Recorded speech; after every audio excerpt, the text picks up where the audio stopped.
Dear student, today we are discuss the principle of management given by the Henry Fayol. Henry Fayol ने जो 14 principal दिए हुए हैं series से, इनके नेम आपको यहाँ दिख रहा होगा। हेनरी फेयोल के 14 प्रिंसिपल हैं। डिवीजन ऑफ वर्क और स्पेशलाइजेशन, जिसका कि हम लोग ने इसके प्रीवियस वीडियो में हम लोग ने डिस्कस किया था। नेक्स्ट है अथॉरिटी एंड रिस्पॉन्सिबिलिटी, थर्ड है डिसिप्लिन, फोर्थ है यूनिटी ऑफ कमांड। फोर्थ की हम चर्चा कर रहे थे, unity of command. One man one boss, किसी एक समय में किसी एक सबऑर्डिनेट के लिए एक ही बॉस होना चाहिए, किसी एक के द्वारा ही उसको दिया जाना चाहिए कोई भी डिसीजन, कोई भी आदेश या निर्देश, क्योंकि कन्फ्यूजन नहीं होगी, ओवरलैपिंग भी नहीं होगी कि एक ही काम को कई लोग करें, तो इस तरह से ओवरलैपिंग नहीं होता। तो डिवीज़न, ये unity of command, one man one boss, एक टाइम में एक समय में किसी भी एक सबऑर्डिनेट का एक ही बॉस होना चाहिए। नेक्स्ट फिफ्थ है यूनिटी ऑफ डायरेक्शन, किसी को थोड़ा सा और इसी को ब्रॉड किया गया है, यूनिटी ऑफ कमांड को यूनिटी ऑफ डायरेक्शन में। One unit one plan one boss, one unit one plan one boss, एक यूनिट के लिए, एक प्लान के लिए कोई एक ही बॉस होना चाहिए। एज ए एग्जांपल आपको बताता हूँ कि किसी सिमिलर वर्क के लिए उसको एक प्लान में बना देना चाहिए, उस प्लान का एक ही बॉस होना चाहिए। इस तरह से वो डिज़ाइन किया जाता है यूनिटी ऑफ डायरेक्शन में। इसमें जैसे परचेजिंग का, कोई कंपनी के कई यूनिट हैं, कई यूनिट का प्रोडक्शन है। जैसे एक कंपनी लैपटॉप भी बनाती है, मोबाइल भी बनाती है, लेकिन मार्केटिंग का काम है। मार्केटिंग लैपटॉप के लिए भी हो सकता है और मोबाइल के लिए भी हो सकता है। तो वहाँ पर एक, जैसे परचेजिंग का काम है, परचेजिंग का काम एक यूनिट हो गया या एक प्लान उसको बना दिया गया और उसके लिए एक बॉस रखा जाए।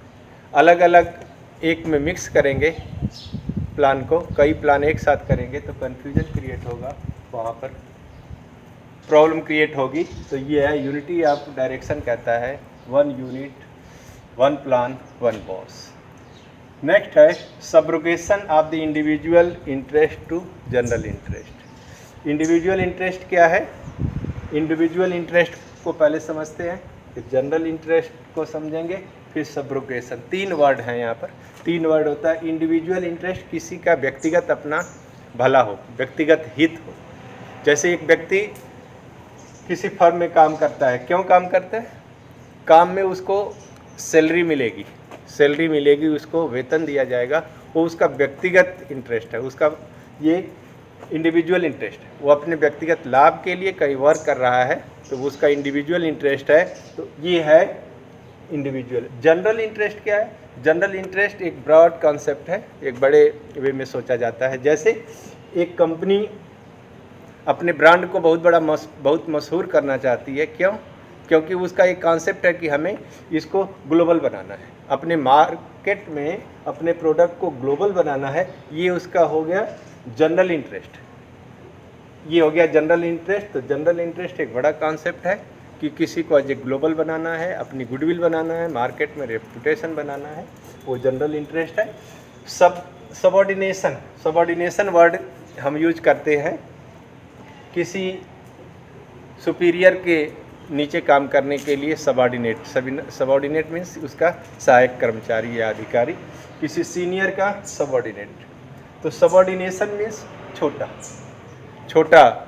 तो यहाँ है subrogation of the individual interest to general interest. अगर जनरल इंटरेस्ट और पर्सनल इंटरेस्ट में कहीं कन्फ्लिक्ट हो तो हमें जनरल इंटरेस्ट को ज़्यादा ध्यान देना है, न कि इंडिविजुअल इंटरेस्ट को। यहाँ कहा जाता है कि सबके लाभ के लिए अपना व्यक्तिगत लाभ छोड़ देना चाहिए।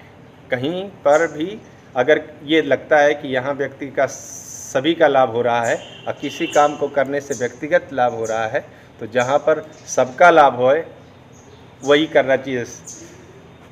कर भला तो हो भला, कि अगर दूसरे का भला करेंगे तो अपना भला स्वयं होगा। तो जनरल इंटरेस्ट में सेल्फ का या इंडिविजुअल इंटरेस्ट अपने आप उसमें निहित है। तो सबॉर्डिनेशन कि जहाँ सभी का हित है, कोई बड़ा कार्यक्रम है तो वहाँ अपना पर्सनल लाभ को छोड़ देना चाहिए, ये कॉन्सेप्ट कहता है। जैसे एज एग्जाम्पल आपको बताऊँ, मान लो कोई किसी कंपनी का एक कर्मचारी अपने किसी रिश्तेदार या रिलेटिव को अपनी कंपनी में लगाना चाहता है। इंटरव्यू में उसके मार्क्स उतने नहीं आते, उसकी क्वालिटी उतनी अच्छी नहीं है जितना कि उससे अदर्स जो भी आए हैं कंपटीशन में।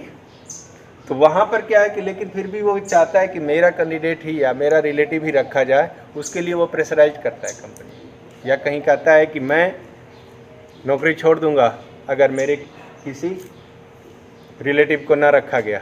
तो ऐसे में कंपनी का जो CEO है या कंपनी का हेड है, वो उसको जनरल इंटरेस्ट को छोड़ करके उसको ये इंडिविजुअल इंटरेस्ट को छोड़ करके जनरल इंटरेस्ट को ध्यान में रखना है। किसी एक कर्मचारी के प्रेशर में या उसके खुद के लाभ के लिए कंपनी का लाभ वो छोड़ नहीं सकता, उसको कंपनी के इंटरेस्ट में उसको डिसीजन लेना है। नेक्स्ट है रिम्यूनरेशन। रिम्यूनरेशन क्या है? Remuneration as a salary, wages.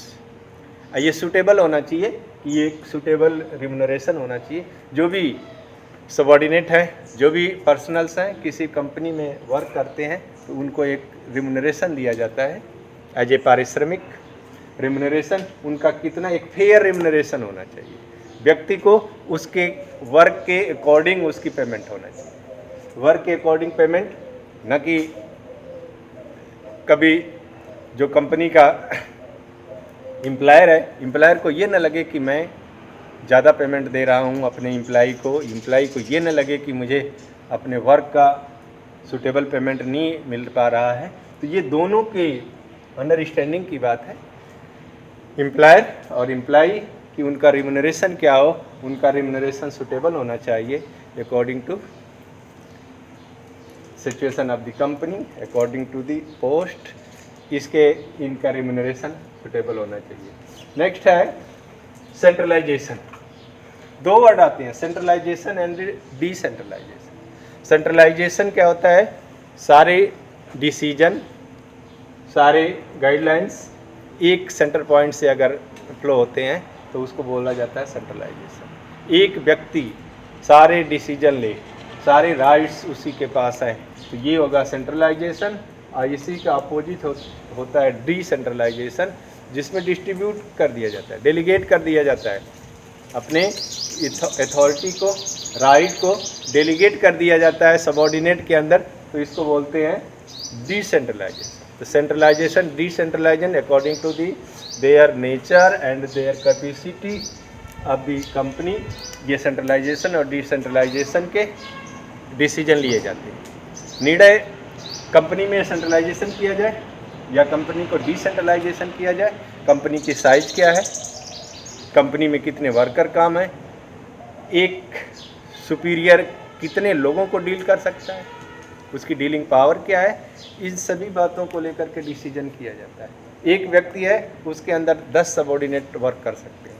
दूसरा व्यक्ति है, उसकी कैपेसिटी कैलिबर ज़्यादा है, वो 20 या 30 व्यक्तियों को अपने अंडर में कंट्रोल करता है। तो ये सेंट्रलाइजेशन, डिसेंट्रलाइजेशन का decision according to their capacity and the nature of the company, ये डिसीजन लिया जाता है।